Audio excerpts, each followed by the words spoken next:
Magandang araw mga kaibigan. Bigyan natin ng reaction, opinion itong post ng Bilyonaryo News Channel tungkol ito sa pahayag mungkahi ni Senator Ping Lacson para mas madaling mahuli si Saldico. So, lumalabas ngayon na problemado, aburido, desperado ang gobyerno paano nila mahuli si Ginoong Saldico. O ito, Lacson, United Nations Anti-Corruption Treaty may help track Saldico.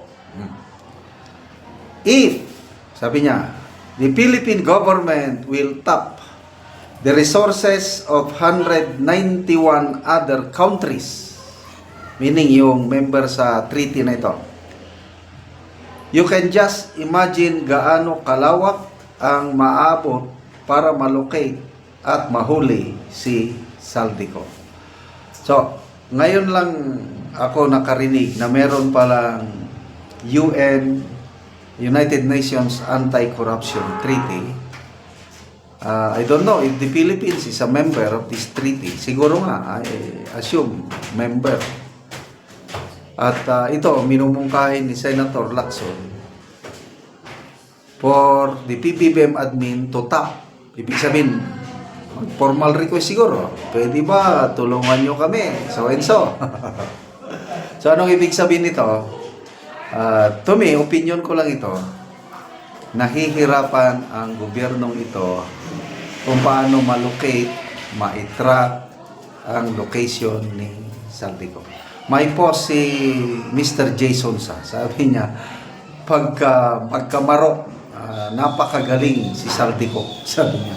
Dahil binanatan niya si PBBM kung ano-anong ibinulgar na nalalaman niyang katotohanan. Pagkatapos, yun pala, may asylum na siya sa isang bansa.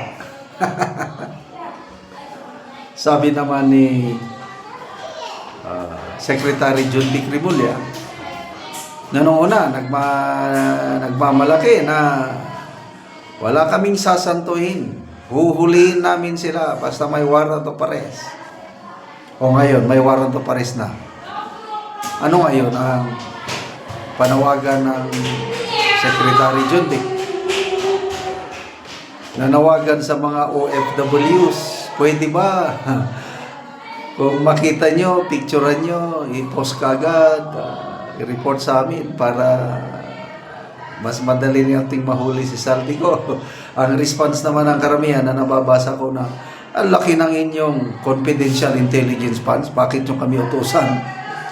Kung makita ko, hindi ko pipicturan, tutulungan ko pa. Kasi ako, nung una, medyo galit ako kay Saldico. Kasi isa siya sa mga masterminds. Isa lang ha. Kaya lang, nung nagsalita na siya, medyo naawa na rin ako eh. Kasi lumalabas, siya na lang ang scapegoat, siya na lang ang parang ano ba to? Isinugba sa kalayo kung sa Bisaya. Pinahamak. Kaya nung nagsalita siya, although hindi lahat ng sinasabi niya ay pinaniwalaan ko, mas marami ang sinasabi niya na it makes sense. Kaya ako, medyo meron na ring awa, but at the same time, dapat mahuli pa rin. Gusto ko siyang mahuli. Sa totoo lang. Kaya lang, paano siya mahuli na? O, nasaan siya? Walang kaalam-alam ang Philippine government. Si John Vic Rimulya, nagsabi lang siya na duda nila, nasa Portugal. Duda, puros duda. Haka-haka. Meron siyang Portuguese citizenship. Meron siyang gold visa sa Portugal. Mga ganun lang. Kasi may mga countries ngayon.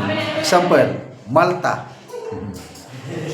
Yung isang cabinet secretary, nagkaroon siya ng visa. Hindi lang visa pala, citizenship. Kasi ang patakaran pala sa Malta, once ka nag-invest ka doon ng malaki, automatic may citizenship ka. Well, Madaling gawin yun ni Saldico. Siguro na foresight niya na yan. Alam mo, yung mga magnanakaw, mautak din ang mayan. Kaya nga nakapagnanakaw sila ng malakihan dahil may utak sila. Sayang yung talino nila, ginamit nila sa masamang paraan. Kaya may posibilidad na bago pa nangyari ito, si Saldico meron na siya citizenship sa ibang bansa na walang extradition sa Pilipinas.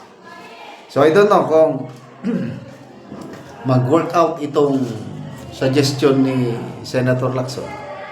Don't know kung gagawin ba ito ng Marcos administration, magpapatulong sa United Nations. Ano sa tingin nyo? Dapat bang magpatulong? Pwede siguro. Para ipamukha sa taong bayan na interesado ang Marcos administration sa pagtugis kay Saldico. Kaya lang, papaano kung yung bansa na kinaroroonan ni Saldico ayaw mag-cooperate? Kasi nga, napakalaking pera ang ininvest niya doon. I'm sure, pro-protection nandoon.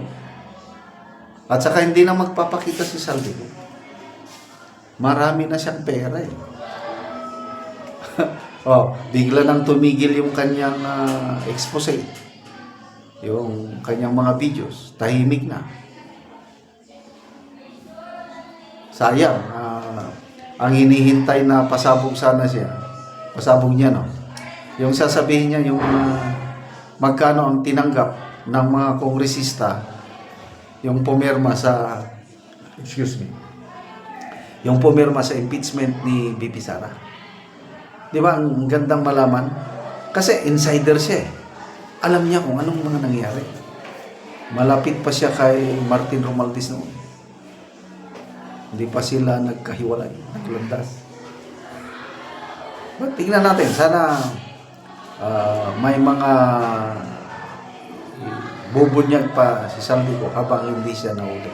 But meantime, malaking challenge talaga sa administrasyon ito, paano nila huliin si Saldico.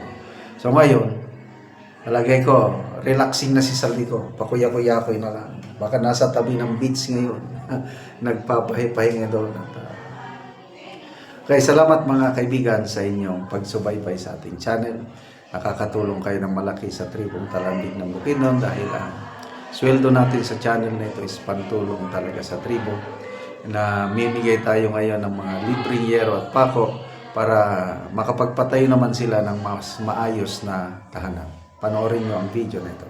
Ang yero nga ihatag namo sa mga tao, katong itabang sa mga tao nga nagkinahanglan sa ilang balay. Kay nakigpuyo lang ni siya sa iyang magulang.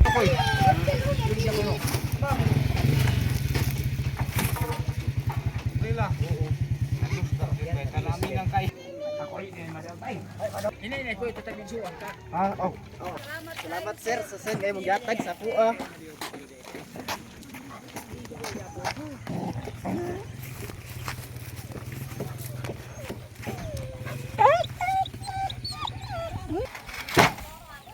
Alay, pandog ini.